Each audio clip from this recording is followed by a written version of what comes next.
Hey, what's up YouTube? I'm Anuj from AndroidRoots.com, and yeah, I finally got the Samsung Galaxy S6, so we're gonna go and unbox it right here. I know I'm a little bit late, but hey, I finally got it, so you'll be seeing root videos, unrooting, ROM reviews, all that good stuff, the whole 9 yards on this YouTube channel, so go and stay tuned for that. I went ahead and picked up the 32 gig one, and I went ahead and picked up the black sapphire one. I went ahead and bought the Galaxy S3 white and the Galaxy S5 white, and I hated both those devices just because of the color.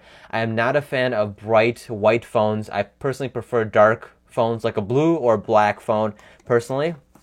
So we can go ahead and take a look around the back. This is actually the T-Mobile variant, if you guys are curious. And right here, we can go ahead and it obviously has 4G LTE. It has a 64 octa-core processor, so that's pretty darn cool. I never owned an octa-core processor on a device, so that's pretty awesome. 5.1-inch display. I'm not going to be a fan of that small display. I wish it had at least a 5.3, 5.5-inch display. I've been spoiled with my Nexus 6, so I'm used to big phones like the 6-inch screen on the Nexus 6. We have a 60 megapixel rear-facing camera, and also a 5 megapixel front-facing camera. Wireless charging is already built in, so all you have to do is buy the wireless Qi charging pad. You have Samsung Knox, which all of us, modifiers and, everyone who roots their phone hates that. 32 gigs of built-in memory and Android system, and also I believe it has 3 gigs of RAM, so that's also a nice bonus. So that's pretty much it, guys. That is it. So let's go and slide out the sleeve, and here is actually the device. And I'm actually filming this video right now, and I forgot. Oh, actually, I guess I can peel it. I don't even need a knife. So as you can see, both sides are actually sealed up, so that lets you know that it hasn't been tampered with. It's not a fake phone inside. So we're gonna go and peel this off, both sides, and we'll go and peel it off. And I'm already damaging the box. Great. And we can go and just slide it out, just like this. I think. Yeah, there we go. And here we go. We are greeted with the phone. This is not a black phone. I'm going to tell you that right now. That's BS. It says black sapphire. It's blue. I can already tell that. You can see that on camera. I'm not going to complain as I'm fine with blue or black, but letting you guys know. So we can go and pop this out. And wow. This is a very, very solid phone. I feel all metal. Okay, I'm super excited to get my hands on this, actually feel it up. You have your little SIM starter kit right there. At least with the T-Mobile variant, you get that, and you have all your books. So we can go and slide out the booklets, and I'll just show you real quick what's included, just in case you're curious. So this looks like it is in Spanish. This looks like you can go return your old, recycling program, so you can return your old phones. I wouldn't recommend you guys go through this program. The better option is just sell on Craigslist or eBay. You'll actually get paid for this. This looks like you just send it in, and they just, they reap all your profits off the phone that you paid for initially. And what else you got? You got your health and safety warranty guide, smart switch. This is just basically advertisements. Yeah, see, as you can see, your accessories that you can buy. And then also your welcome start guide. So that's what's included in the little box. You also have your micro USB cable. So they went ahead and switched back to the micro USB 2.0 instead of the 3.0 that was initially on the Galaxy S5. So that is the actual cable right there. And it looks like it's a pretty nice, decent length cable, so I'm a fan of that. We'll go and tuck that back in. And also your little adapter. So we can go ahead and take a look at this, and it is actually 5 volts.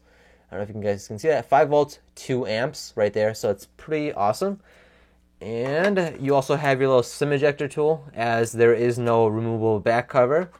And you also have your headphones with extra earbuds. These are actually pretty cool earbuds right there. So that's pretty much it, guys, what's included. We're going to go ahead and set everything aside except the phone, of course. So we'll go ahead and pop this back in.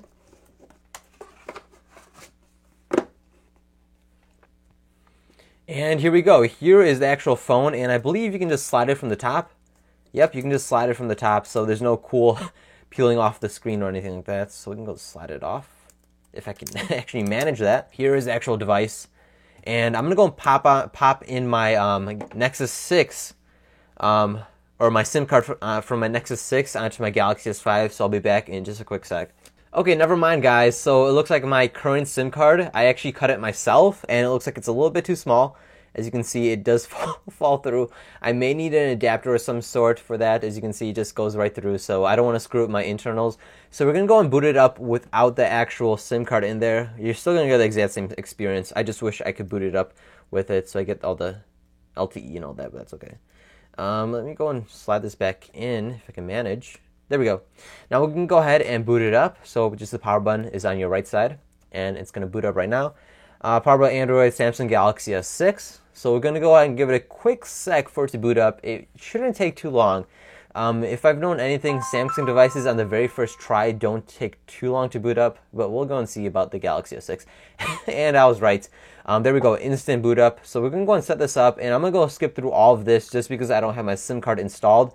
And we're going to go ahead and make sure that we're running on Android Lollipop, all that good stuff. We're going to go and do a quick camera test as well, and also my initial impressions.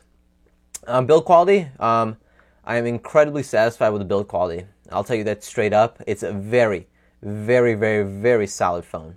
I'm going to tell you that right now. So we're going to go ahead and go through next with all this. Okay, so here we are at the home screen. Let's go ahead and do our first swipe, and let's see if we get any lag. What Samsung did this year, they removed a lot of bloat from their phone. So let's go ahead and see if we see any lag. We shouldn't. If they did it correctly, we shouldn't. And no, we did not. Oh, hold on. Okay. I won't count that as lag just because it's loading up. But you also have a little bit of T-Mobile bloatware like T-Mobile TV, which I'm not a fan of.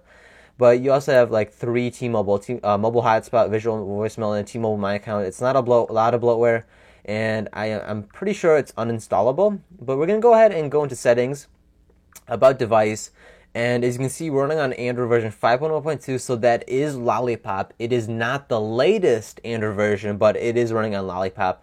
We can go and confirm that. And yeah, as you can see, we are running on Lollipop right there. So taking a look around the device, since I never even told you about the device, you have your camera right here. And let's go and take a look at the specs again since I forgot it. 16 megapixel camera on the back with a flash and also heart rate sensor. So you just put your finger over it and it can tell you your heart rate right there. As you can see, it is both front and back glass with Gorilla Glass 3 or 4. I'm not too sure. I'm not a big fan on specs. I'm more of an experience. But as you can see, it does not have chamfered edges like the Note 4 did. It's actually flat on the side, so you have more of a grip, and it's not as curved. On bottom, you have your speaker, microphone, micro USB, and headphone, 3.5 millimeter headphone jack right there. On top, you have your IR blaster and another microphone sensor right there. On the other side, you have your volume up and down, which is actually located surprisingly very high on the device. So you're going to be holding it like that, which isn't very comfortable. They should have placed it right here. That would have been the sweet spot for most people right here. But they put it up very high, which I think that's a mistake. But they can always improve it on the next generation phone. And you also have Galaxy S6 and Samsung. So that's only... Oh, you also have branding on the front of the device, unfortunately. So Samsung went ahead and stuck with the hardware keys this year as well. So you have your multitask right there, home button, and then back button right there. And I believe if you double tap the home real quick, it'll actually go and launch the camera app incredibly quickly. So let's go and see that. And yeah, that was super quick. That's stupid quick. Let's go ahead and demo that real quick again. Yep, that's instantaneously. That's 1 second. Let's see if we're actually in an app. Let's say we're browsing the internet. Double tap it. And yeah, it's pretty quick too. Not as fast as the home screen, but still pretty freaking quick. So overall, my first impressions, I'm very satisfied with the device. And as always, Samsung's display is very good, very crisp and clear. Let me go and do a nice close-up of that. On camera, it can't do. You literally have to see it in person to really experience it. But colors look incredibly accurate. Everything looks really awesome. And I can go and slide out my LG G4 right here. And we can go and do a quick comparison. So you can see that's the size difference right there. Metal versus plastic, 5.5 versus 5.1 inch screen, removable back versus non-removable back. They both have their pros and cons, to be honest. I would love to hold this, but I would love to have these features, to be honest. I guess you have to compromise.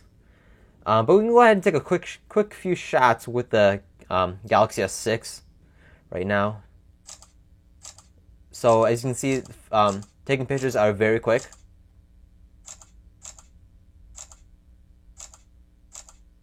As you can see, yeah, it is instantaneously. Those pictures are right away. There's no lag at all. That is the Galaxy S6, guys.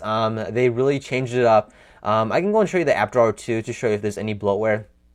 So you do get Microsoft apps. Unfortunately, we don't want those. We have Google apps, of course. We also have Samsung apps. So you have a few Samsung apps, not as bad as before, of course. And you have to have some. You have also Instagram and WhatsApp. So, I'm not a fan of this either. I'm surprised people haven't complained about this. I don't want Instagram installed. I don't want Facebook Messenger installed, and I don't want WhatsApp installed. To be honest with you guys, but overall, I'm super satisfied with the device. Initially, of course, time will tell, but build quality, 100% I'm satisfied with. But hopefully, I don't drop the device and break the front or the back, as it's both double-sided glass, unfortunately. But that's it, guys. That is a Samsung Galaxy S6 unboxing and quick look, and even a little quick comparison with the LG G4. If you guys did enjoy this content, and if you want to stay tuned and want to know how to root the Galaxy S6, how to unroot it, how to install custom recoveries, how to flash custom ROMs, all the whole 9 yards, custom ROM reviews, all that stuff for the Galaxy S6, go ahead and hit that subscribe button.